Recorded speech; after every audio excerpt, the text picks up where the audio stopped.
Will you please welcome to the stage Bob Stromberg?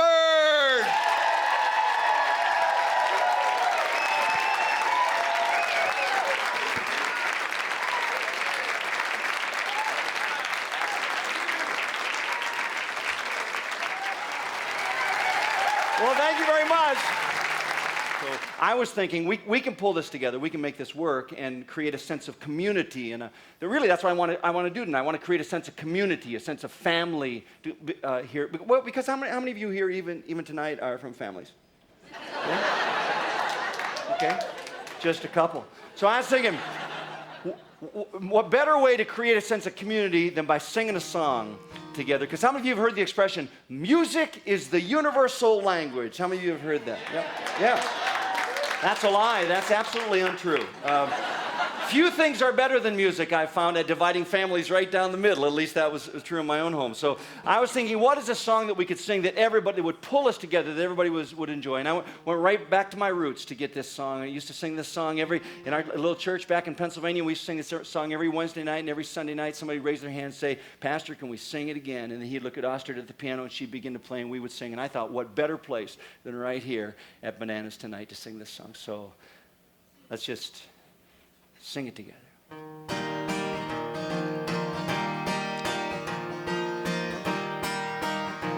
Join in. Here we go. Oh, and ladies on the high part, just soar. Well, you laugh, but if you don't soar, that's when the intonation starts to drop, and that's when we get in trouble. So just soar on that. Here we go. Join in. Everyone. And I would just say, sir, if at any point, if you feel emotionally caught up in the beauty of these lyrics and the wonderful nostalgia, I want you to know right up front, there's no manipulation happening on my part. Stop it. Would you just cut that out? There's no manipulation happening on my part, okay? It's just the power of the music. Here we go. Everyone. How many of you know this song? Same couple. Okay. Right. Let's just warm up our voices. Just this group over here. Oh, just that group, just right there. Oh, keep it going. Pick a note, pick a note, pick a note. Oh, back there. Oh, oh, oh, oh, oh, oh.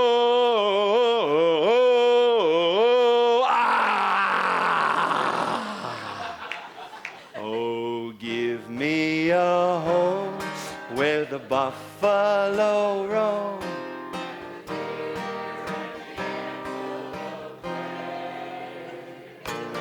Where seldom is heard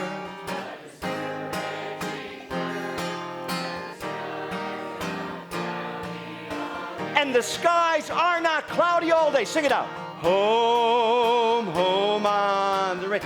Listen, home, home on the range, where the deer and the antelope, where the deer and the antelope play, where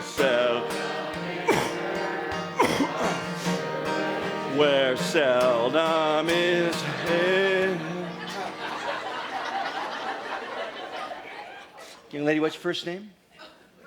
Britt.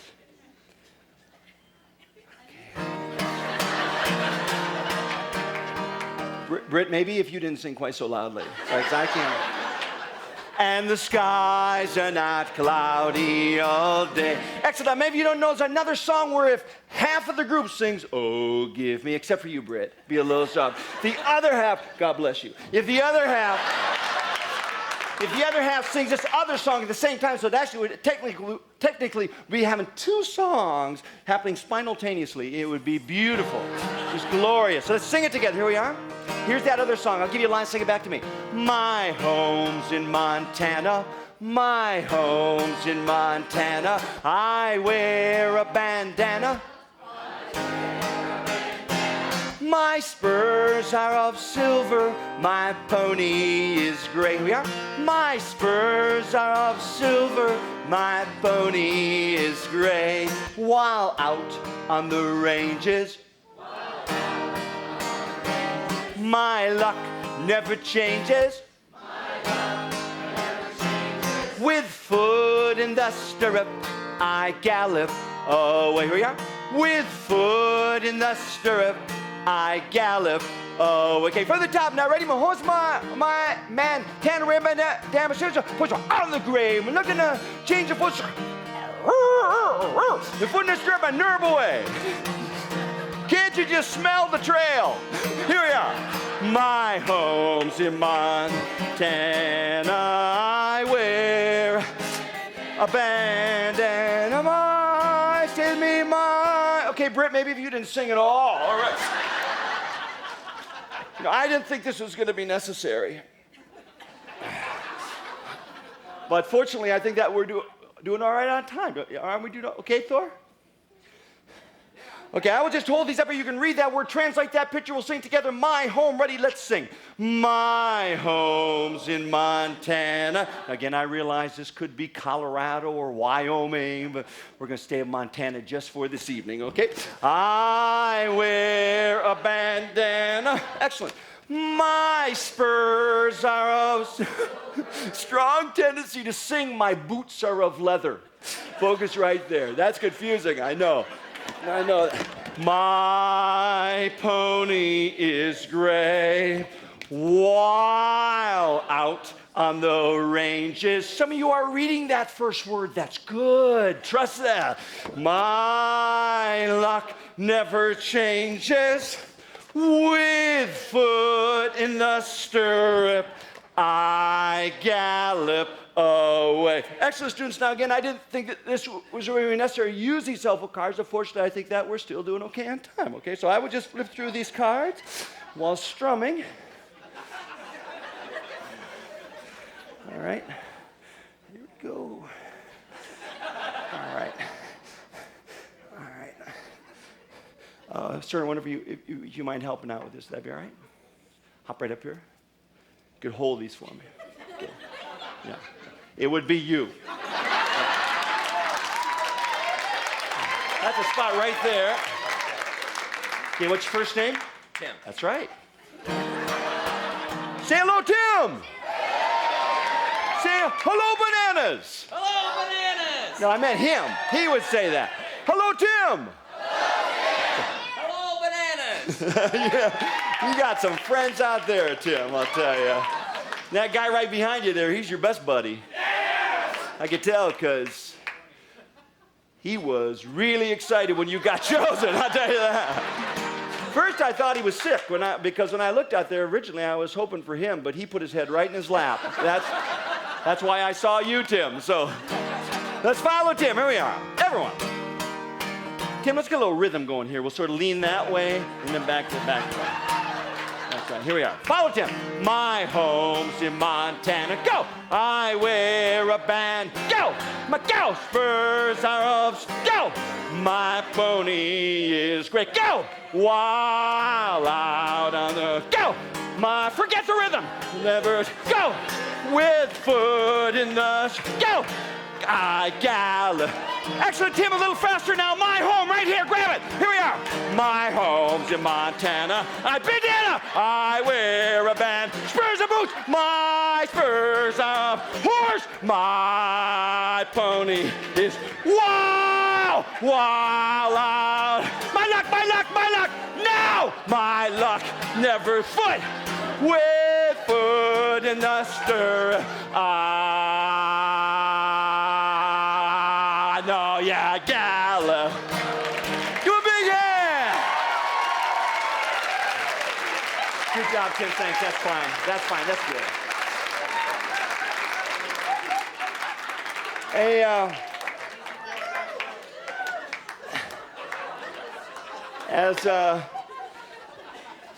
as Tim's having a seat there, I would just like to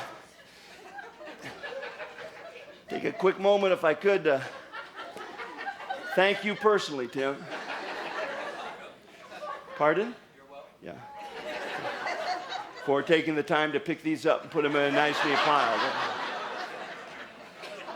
Because some of your friends will leave them laying all over the place, Tim, but not you. And I think that speaks highly of you. And your family, and perhaps all you come into contact with on a basis. So I salute you for your neatness. Let's hear it one more time for Tim. What do you say?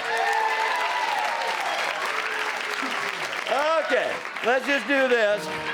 We'll divide right down the middle. You folks are going to sing My Home's in Montana, but you folks will begin. Oh, give me Montana, I buffalo roam, my spurs and yet my pony is gray, while seldom is heard my luck a jing word. With foot are not cloudy, I gallop. Last time with the chorus, a little harmony, everyone. Oh, oh, just the women now.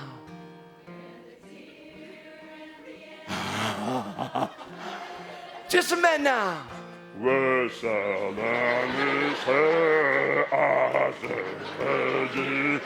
And just Brit. And the skies are not cloudy all day.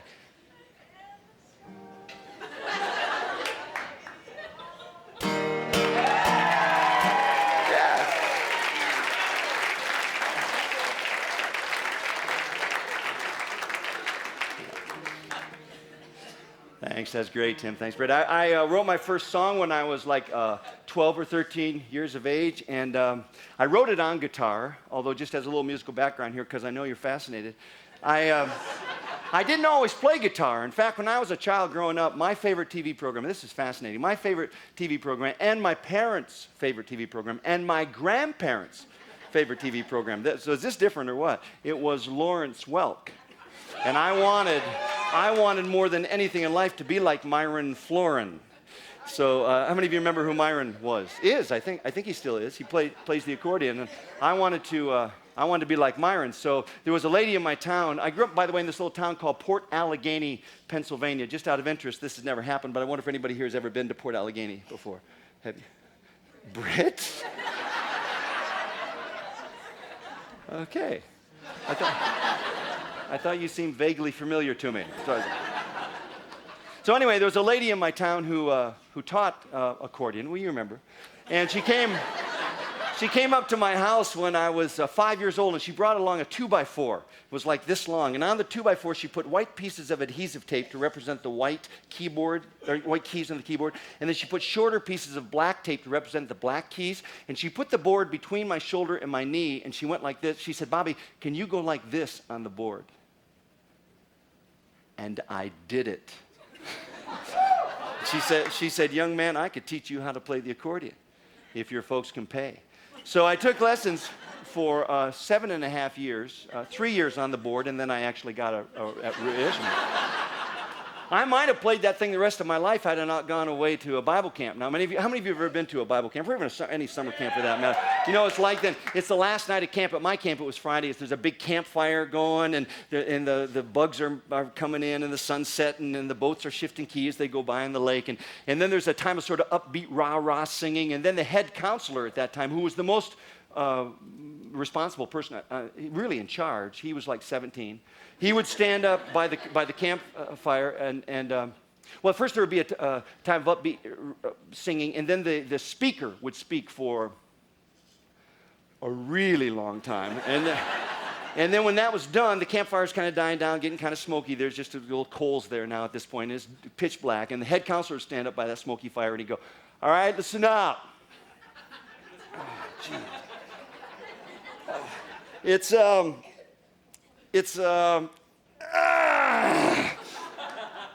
11:15. You guys have down here,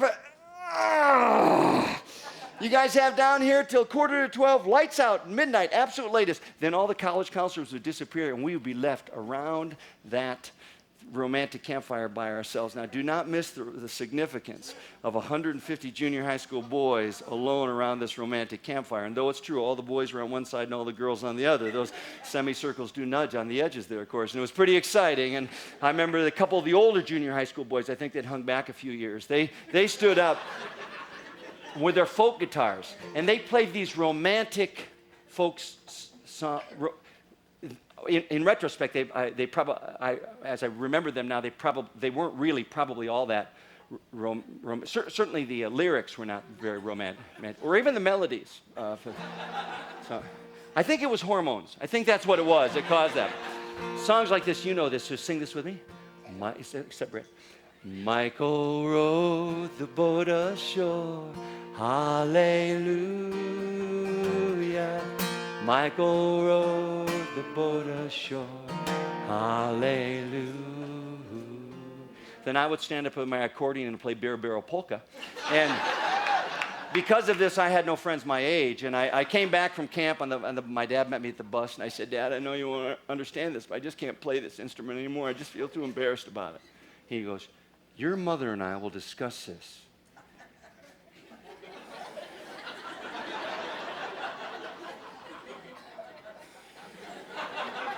And when we got home, they went in the kitchen right outside my door. I heard the whole conversation. It was like 90 seconds tops. He came into my room and he goes, well, your mom and I have discussed this at length. And frankly, we just feel, Bob, like you are throwing it away.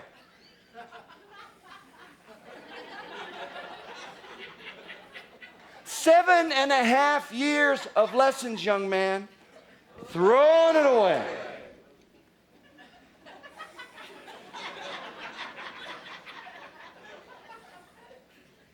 $350 accordion, young man.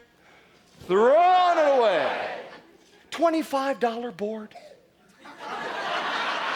Throwing it away. And if you want to learn guitar, that's fine, but your mom and I have helped you all we can. You're on your own. This did not discourage me one bit. I went out and bought a brand new guitar, $14.50. Interestingly enough, even in the early 60s, this was not a quality instrument. But it was on this guitar that I wrote the first song that I ever wrote. I would like to try to perform it for you tonight the way I performed it for my parents then, the night that I said to them, Mom and Dad, I want to become a professional songwriter. And now I'd like to sing for you the first song that I ever just wrote. Incidentally, I know, just a quick aside here, I know you're anxious, but I no longer have that guitar. I have it, but I don't play it hardly ever. The following Christmas, my 13th, I was starting to realize the importance of developing a macho image, which is so evident in me today. So I wanted to learn how to hunt, but unfortunately, my dad did not hunt, and my mother didn't hunt, and my older sister didn't hunt with a gun, so it was a problem for me at that point.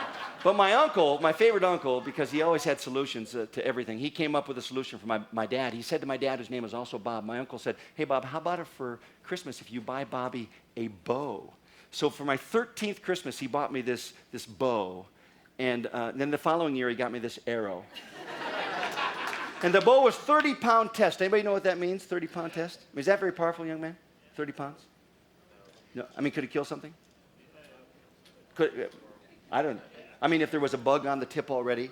Okay. I had no idea how powerful it was, 30 pounds. That meant nothing to me. In fact, it didn't even say 30 pounds. It said 30 libs, so I was completely confused. But I went down to my bedroom on Christmas morning. I didn't want to shoot the arrow outside because there's a lot of snow in Pennsylvania where I live. So I went down to my bedroom on Christmas morning, and on my dresser, left over from Halloween, there's this pumpkin. Which wasn't gross, actually, because it was all flat green and fuzzy. That's my mom hadn't moved it. I thought, would 30 libs be powerful enough to penetrate what had once, after all, been a living creature? So I pulled this thing back, 30, maybe 31. The fuzz, the seed, the rind, one pair of socks disappeared from the top of my dresser. There was a kind of an eerie sound, and there was a green mist, and there was a fragrance. I looked all over that room to find that arrow. It was nowhere. I mean, it was gone. Several days later, I went to take my guitar off the wall where it was hanging on this wall strap. I couldn't move my guitar because the arrow had gone through the center hole, out the wall, and pinned it right to the wall. So I no longer have that guitar. I have it. It's just real uncomfortable with that point. Right? But it was on that guitar I wrote the first song I ever wrote. I'd like to try to perform it for you now the way I performed it for my parents then, the night that I said to them, Mom and Dad, I've decided that I want to become a professional songwriter. Now, the first song I ever just wrote. 1, 2, 3, 4. So I could do it. 2, 3, 4.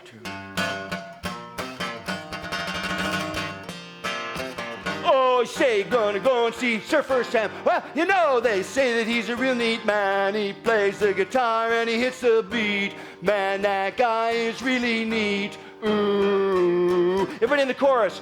Ooh. Come on, like you mean it. Ooh.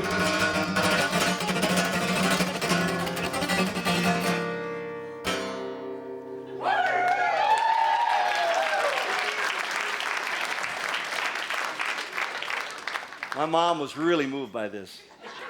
No, she was. I knew because she had her face in her hands and she was just shaking all over. So I knew she was deeply touched. My dad just mumbled something about my life. And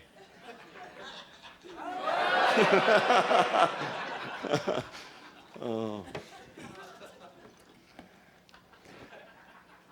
I would like now to perform for you one of the simplest and yet I think one of the most effective illusions that I've ever discovered and perfected all by myself.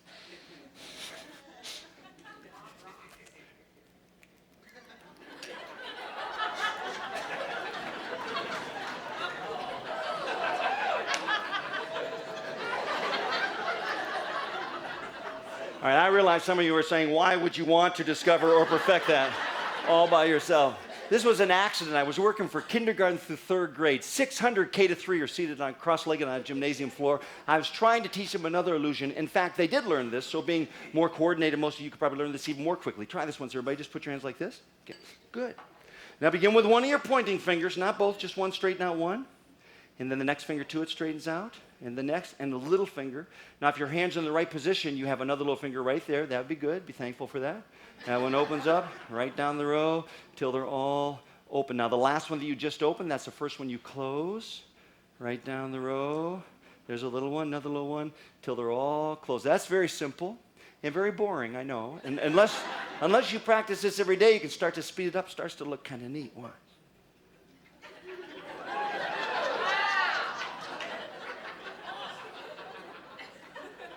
Well, that ooh, that ah, maybe even the awesome that I heard there, that's the kind of response I was trying to get from this K-3 group. I got nothing.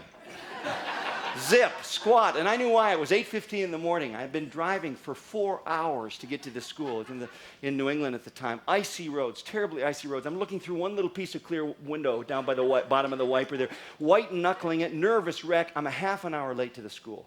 I went in and I said, I'm so sorry. I know I was supposed to be here, but the roads are terrible. They closed the turnpike. And he said, no, you didn't miss the show. I have the children waiting for you.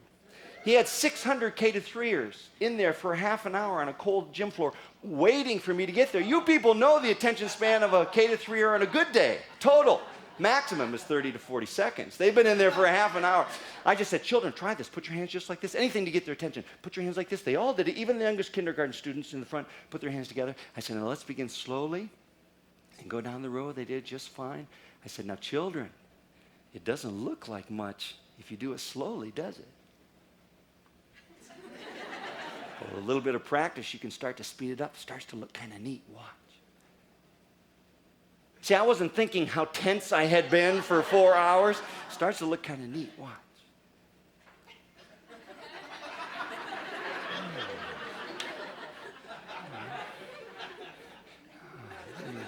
600 kids going. So I went like this, just to kind of shake out the tension. Kind of a natural thing to do, I thought, but I must have held on to it for like a nanosecond too long because this kindergarten boy over here in the front made that sound with his nose. He went, and his teacher went.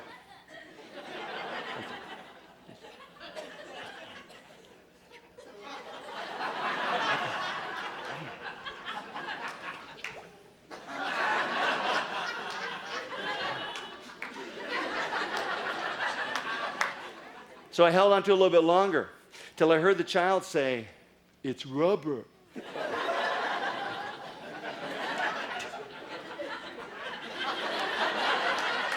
I got the impression he was the kind of little boy at the end of the week she'd off me going.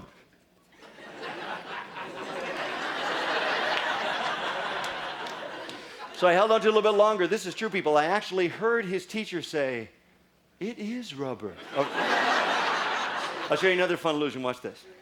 Get this good place here. Yeah.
I brought along a prop here. See if I can get this.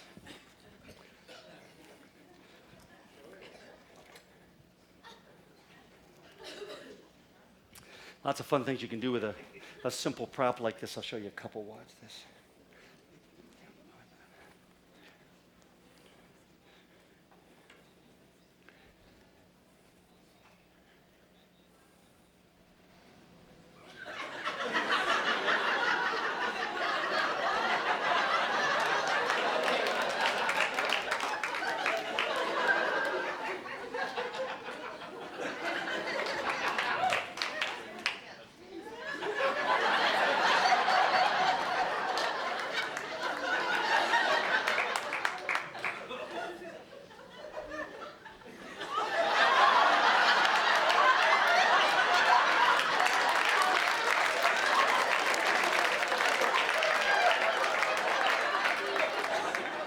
Now, all I'm doing, of course, is bending my knees and going down. And most of you will find when you bend your knees, you will go down. You almost have to do that. But you also have to keep your back straight. If you don't keep your back straight and you bend your knees, you still go down. That's called what? So falling. That's the scientific word. But it's not as effective as an illusion if you don't keep your back straight. I don't think it's as, I mean, maybe you won't even notice the difference. But by the way, I noticed that you people were laughing and enjoying this, and these people back here are going, I don't get it. This is like educational theater for you people over there. Watch this. This is, if you don't keep your back straight, I don't think it's as, see for yourself.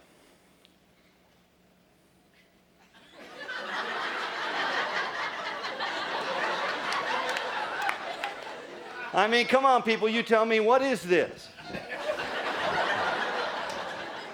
So you have to keep your back nice and straight. I'll show you how I do this. I take a step behind. I'll do it in front so you can see. I take a step behind. I bend my knee, but I keep my back straight. That's easy. I take another step. It's straight, it's straight, it's straight. I'm on my knee now. My back is still straight, but now I can bend my back. Why is it okay?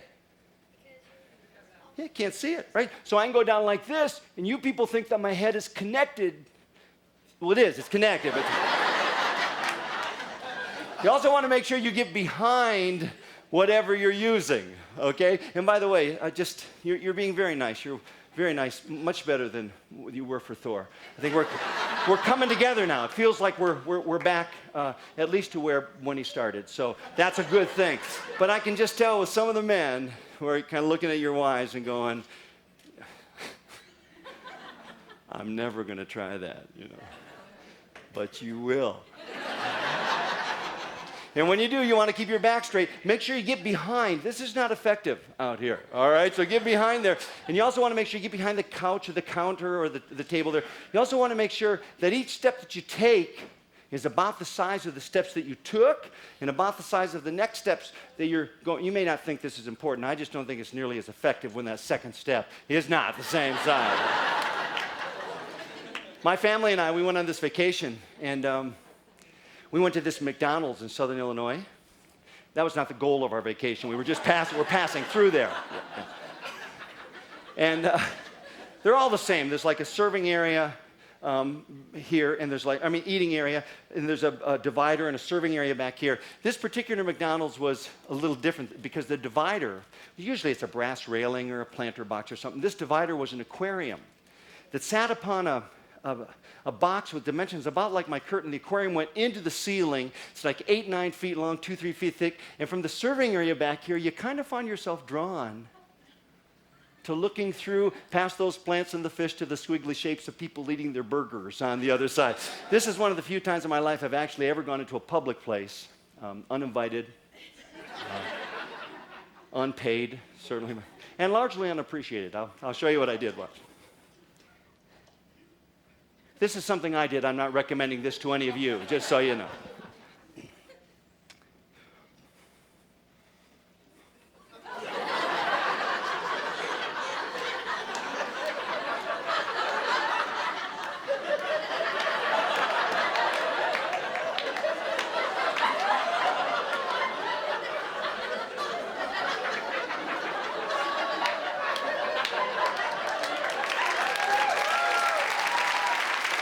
Thank you.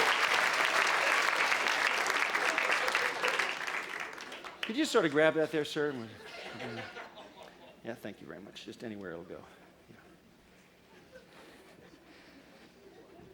My wife Judy and I have two sons, Nate and Lars. They're now 25 and 23, and they're both married. Lars just got married last May. So I'll tell you, after 25 years, and our boys went to college locally near us, so we saw them a lot during their 4 years of college. So, I mean, after 25 years, it's like they're gone, and man, we are free. You know, it's like Lars got married, and I said to Lars and Kate, you know, goodbye. You know, it's been great. You know, come on back when you can show me some grandkids, that kind of thing. So anyway, we're free now. And so last summer we decided to go on this road trip, and it was great. We haven't been on a road trip, you know, just the two. We haven't been on a road trip since the boys were in car seats, you know. So we just took off, and we went to visit the kids. Right at the freaking door. So I'm actually kind of struggling with this whole thing about having them gone. I can't fake it, really. I remember when Nate was like this little 4.5, he's 6'2" and about 200 pounds and 6'3", and now he was that little 4.5 pound, little 21-inch slippery purple guy there in my hands, you know, seconds after he was born. I didn't get to hold him long because the nurse took him out of my hands. I took him over to those heating, what do you call those heating? Yeah, it wasn't an incubator. Microwave. Who said that? That is sick. I can't. How old are you? I'm 12. Yeah. We'll be watching a TV thing about you someday. I have a feeling about that. No, you know those machines they have at McDonald's to keep the French fries warm? I mean, that's what it was. It's just same unit. She put them in there, and she was doing what nurses do. And she said, Mr. Stromberg, look at this. And I went over to the machine, and there was a digital readout there that said 4.5 pounds. And then there was a ruler right on the edge of the machine. And she took my baby by the top of the head and the bottom of his feet, and she went 20, why don't we say 21? And then she let go of him, and you know what he did, don't you? Went boing, right back in the boing shape, because he'd been in this boinged position since he was like pre-peanut, since the pre-peanutal phase of pregnancy. I think that's the proper term. He had been this little boinger. He didn't like sprawling out, just boing like this. And then nurses do this. Are there any nurses here tonight? Nurses? Oh, gee. I know I'm not supposed to say this, but nurses do this thing called the 12-step tuck and fold, which I say carefully. And they do it quickly. They do it very quickly. They put this little naked baby in the middle of a piece of material about the size of a small tent. And then with blinding speed, they go. And when they are done, this baby is wrapped up tight, seamlessly tight around the neck, turning slightly blue. And fathers always say, yes, excuse me, to the nurse, yeah, excuse me, ma'am, this is my baby. Yeah, I'm concerned about the color. Isn't that a little bit tight? And of course, nurses always say the same thing. You know they do. They say, no, they like it like that. You know, and they probably do, or they don't know better from lack of oxygen to their brain at that very moment. This was the child I brought home from the hospital, a little 4.5-pound ball with a head on top there. And I did not bring this child home to an empty house, however, because my mom was there. Just a quick aside here, I love my mom, and she loves me, and we tell each other that often. And if she were here, I'm not talking behind her back, because if she were here tonight, and I said these things, I mean, she's heard these before, and if she were here, she would find them, once again, mildly amusing. But I always thought that my mom was kind of nervous. She would say, I'm not nervous. Just concerned. I thought my mom was kind of fidgety, kind of jittery. I'm not fidgety, jittery, just careful. My mom was the kind of mom who my whole boyhood, it was like, oh, don't sit on that stool. You know, you might fall off and hurt yourself. Oh, don't just stand by that high stool there. Your little legs are going to get tired. Oh, don't put on that scarf. You know, you're going to get a rash. Oh, no, don't take off the scarf. You're going to catch pneumonia. Anything could give one pneumonia in my family. Pneumonia was a constant threat. Don't stand by that door. You're going to get pneumonia. Don't sleep by that bed by the window. You're going to get Don't open the fridge. You're going to get pneumonia. Don't climb that tree. You could fall down and get pneumonia. Last week I was sharing this. I had a doctor come up to me and he said, you know, your mom's not so stupid. I have a guy right now. He may not make it. He's got pneumonia terrible. Fell out of a tree. It's true. This is my mom who came to help out for 2.5 weeks. It was her idea, totally. I said to her, I'm going to go over to the hospital and get Judy and the baby. I'll be back in an hour, maybe an hour and a half. She said, well, which? I don't know, Mom. Could be an hour, could be an hour and a half. Well, why would it be an hour or an hour and a half? It could be an hour. I don't know, Mom. I don't know the future. I could get a flat and catch pneumonia. Anything could happen along the way. Went over to the hospital, got Judy and the baby, came back several hours later. Okay, get the picture. Drove in the driveway there. I took this little baby. I said, let me take him. And I got my first child there. And I got my hand up in this 12-step tuck and fold. And I weaseled my hands up behind there until my fingers were behind his head. So I got him. I mean, I understand this. I went through the courses. And then on the bottom of my hand is against the bottom of my baby. So I'm in there he's not coming out. You get the picture, okay? I went to the screen door. Hey, Mom!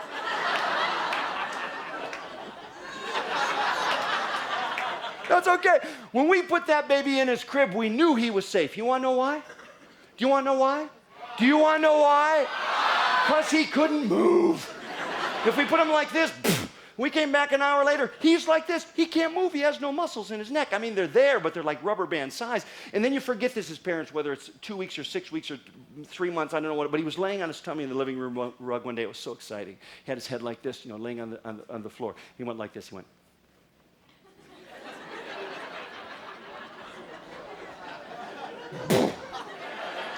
And then the danger begins, because then these babies learn how to crawl fast. We clocked our second son, Lars, 17 miles an hour on linoleum floor. It was a remarkable thing. And coffee tables are built at the exact height to hit babies, right on that painful crown of the head there. I remember Lars came spinning in there. I said, oh, Lars, that hurts, doesn't it? Oh, I'm so sorry. You see that bad table right there? Here, let's try this. You duck your head and crawl under. That a boy. That a boy. All the way, and then up we go. Okay, now you try it on your own. Here we go. Crawl, crawl, crawl, crawl. Duck, good boy. Up we go. Good. Never hit that table again. He's a smart kid. Not our first child.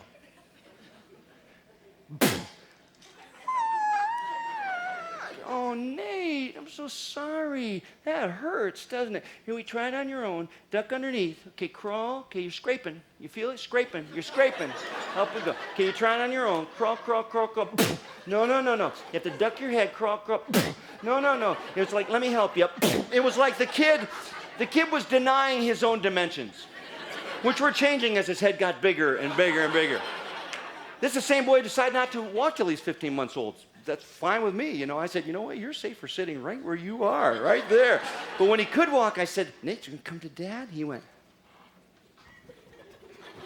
Right for the screen door. I couldn't believe it. He'd been watching me for months doing that little thing open the screen door. He knew just how to do it. Went down the stairs, down the driveway, heading right. We're watching. We knew we could catch him, but he's going right for the road. Lived in New England at the time. Idyllic little country road going through this New England town, but it was really a state highway. Supposed to go 15 miles an hour right by our house there. But the town police said, as long as you have a town sticker, 50's fine, just don't be drinking. This scared us, So I told my friend Roger about this. He's a child psychologist, part-time. Mainly just does it in the evenings, on his own kids. I said, Roger, I'm a little concerned because Nate's, our son, he's 15 months old and wonderful little boy, but he does seem pretty suicidal for that age. And Roger, I explained it to him. He said, Roger said, why don't you just try the diversion method? I said, well, what is it exactly? He said, well, your boy will go toward the road and you divert him away. And he'll go toward and you divert, it's called the diversion method. I said, Roger, I know this child. I'll divert and he'll just he'll vert on me. Well, of course he will, Bob, but you're the parent. You have more patience, so you'll win out. First day of the diversion method. We put this boy's sandbox clear back here by the arborvitae bushes that you could not see or hear the road, the garage and the arborvitae bushes. First day by the sandbox, diversion method. You having a good time there, buddy? That a boy playing your sandbox? Whoa there, fella. Where are you going now? No. You stay in that sandbox. Atta boy. Whoa there, Skipper. No. You stay in your sandbox. Don't eat the sand. You'll get pneumonia. Whoa there, buckaroo. I mean, After the 4,000th or 5,000th vert of the day, you just think you're going to go out of your mind. And the wood stove in our house, it used to get so hot, maybe I overpacked it. It used to glow orange on the bottom, black cast iron, quarter-inch, it used to glow. And I was afraid it was going to crack or drip or burn down the chimney, whatever these wood stoves do. And my boys, as soon as they were old enough to talk, they were saying, "Oh, Dad, please can we make that sound with our hands?" You know. My friend Roger, he said, "I got an idea. You want to keep those boys from touching that stove? Let them touch it one time. Hey, Bob, they'll never touch it again." I said, "You're right, Roger. They'll have no hands." I actually thought, let's put the kids in the attic, put a hose up there, feed them a couple times a day. It's not a great life, but at least they're not going to burn their hands off or get run over in the road. Well, I'm rambling here. I shouldn't have even gotten into this, but well, I guess I should finish the story. The problem with the road was solved by accident. We had this cat.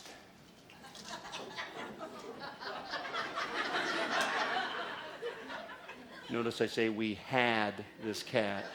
Cat's name was Lucky. Going for a walk one day. Nate's about 4. I've got one of his hands. His mom's got the other. Beautiful autumn day in New England. Navy blue sky. Maple leaves spinning down. Frost on the grass. Walking down the edge of the driveway. I saw first what had been Lucky. And Lucky was really long. I didn't want Nate to see that cat. Nate loved that cat. Nate used to swing that cat. So I pulled him out of the way, and his mom got in there. But he saw something in there looked familiar. I don't know, hunk of collar, piece of paw. Hard to tell right at that moment.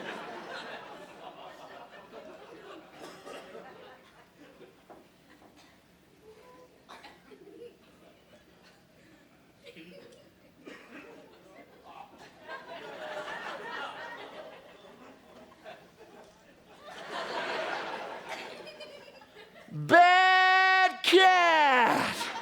Oh, you want to talk about a teachable moment. I got right down and I sat down with him and said, "Oh, Nate, you're right. Lucky was a bad cat." And that's how he got so long. He never went in that road again because he'd seen the cat in the road, So, of course, we had to go through this business all over again 2 years later when his younger brother came along. So it's hard throwing those cats under trucks. It is. They're scratching stuff. Whoa. Hang on. I'm getting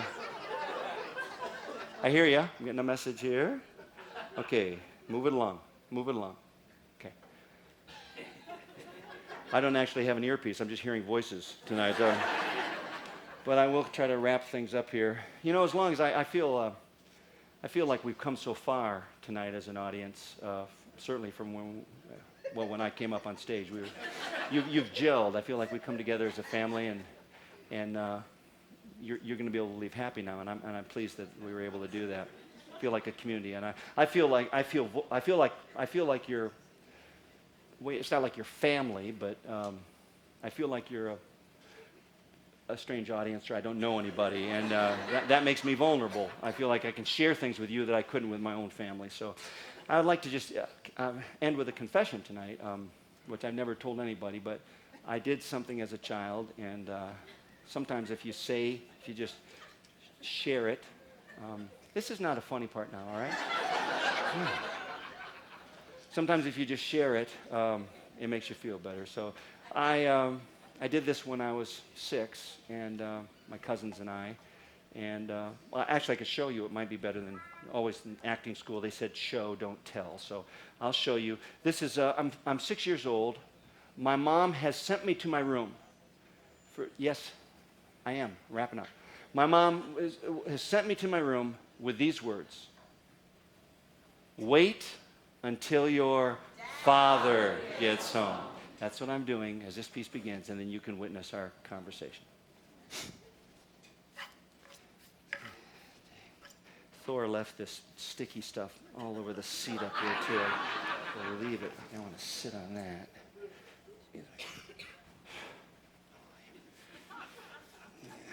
Look at that. Oh, there I am. Okay. All right. Waiting for my father.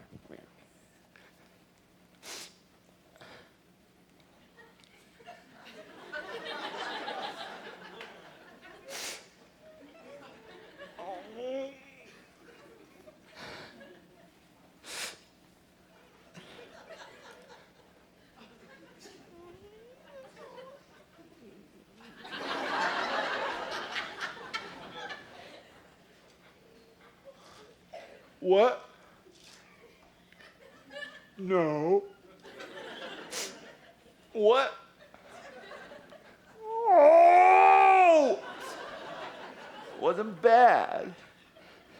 It wasn't bad. The only reason Mom sent us to my room, she says that we should have done it. What? Oh! Telling you, it wasn't bad. You know. Well,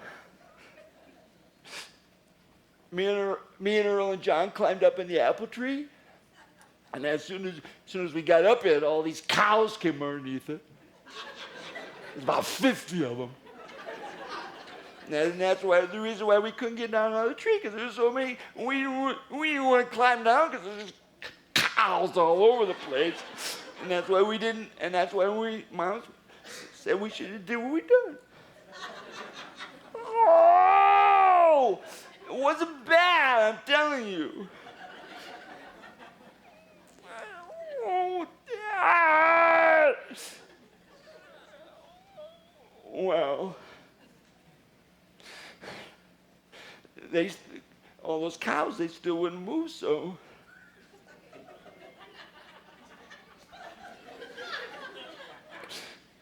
We peed on them.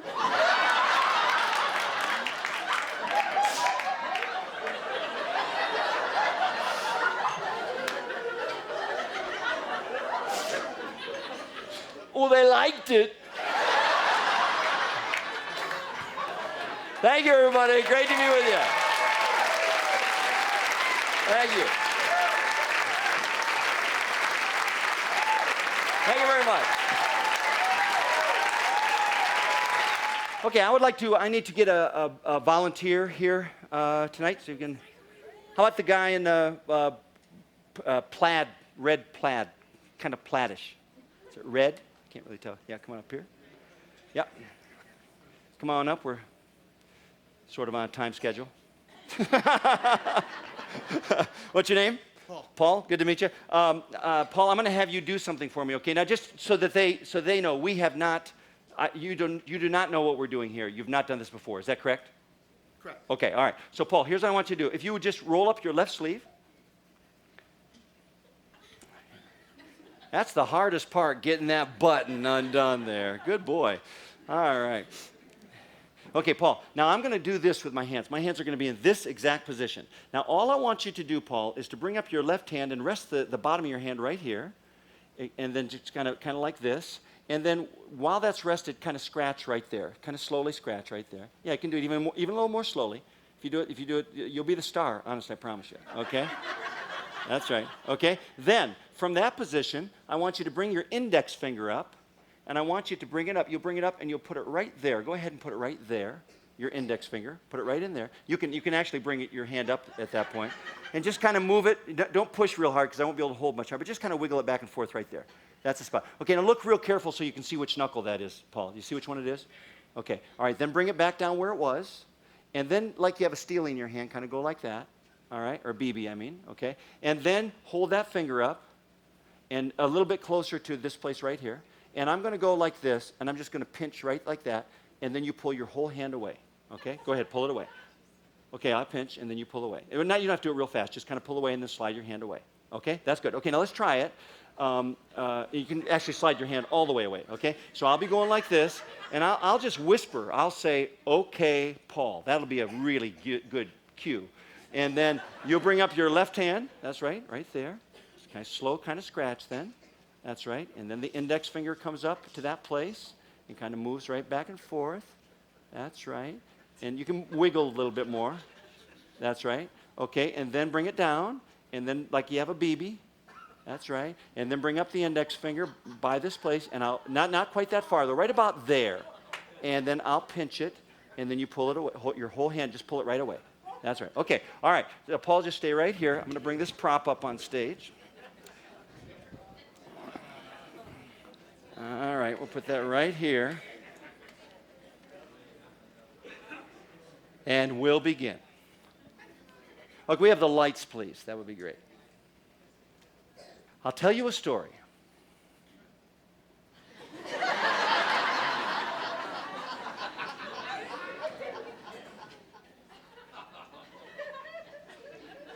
When I was a child, I slept every night in the room by my father's study, where the light from the hall shone on the wall and gave life to my shadow buddies. A play in 3 acts written by Big Bobby Stromberg.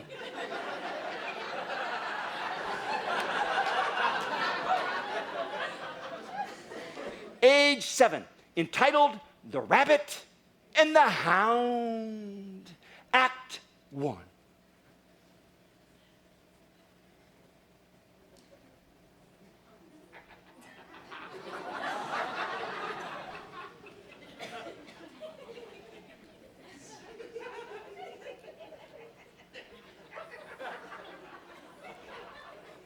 This would be the rabbit. Woo!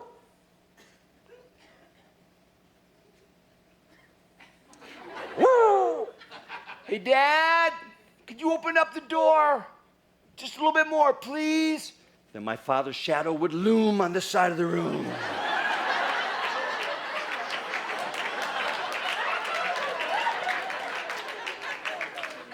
Exceeding his normal size and almost bleeding, he'd say, I don't mind if you play, but no more horsing around with those guys, you hear?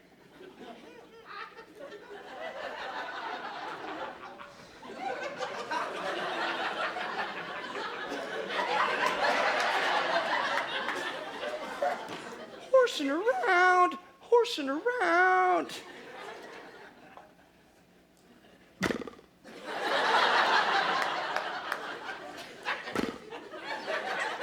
Dad! Come on, Dad! Son, I'm talking to you.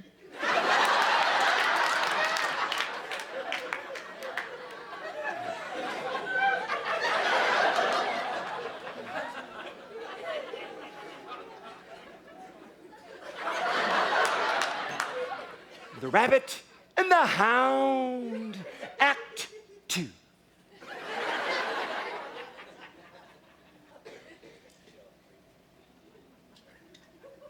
Woo!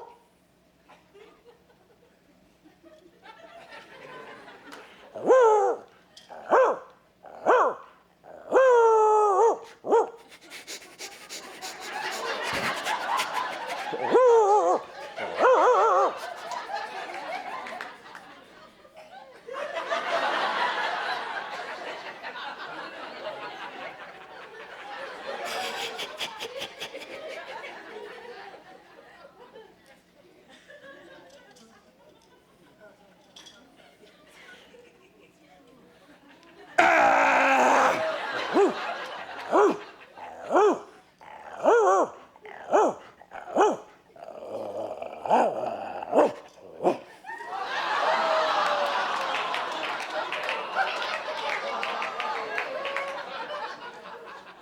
Who will ever forget the first time they heard the beautiful and yet horrific tale of Bambi?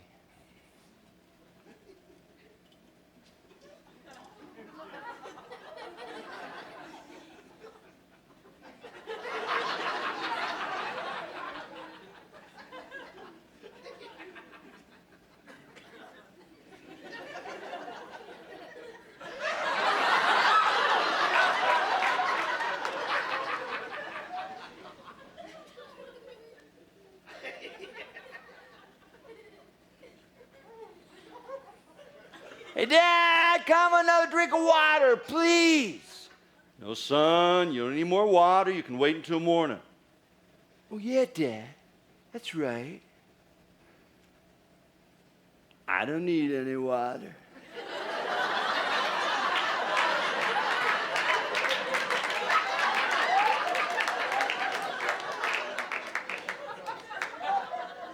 I could cross the Sahara Desert with no water.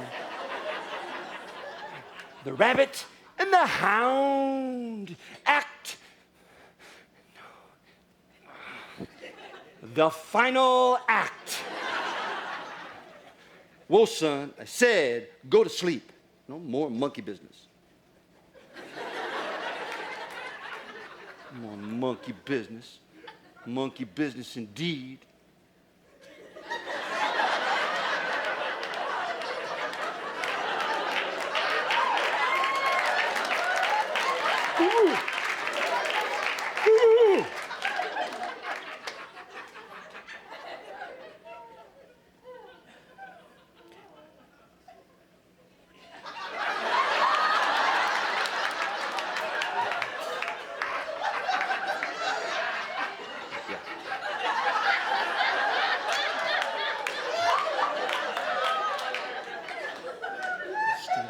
BB.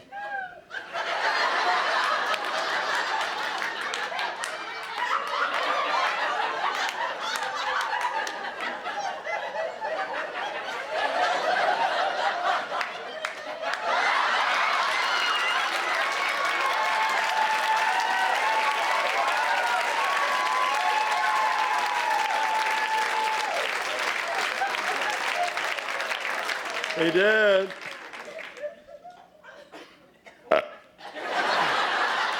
Good night. The end.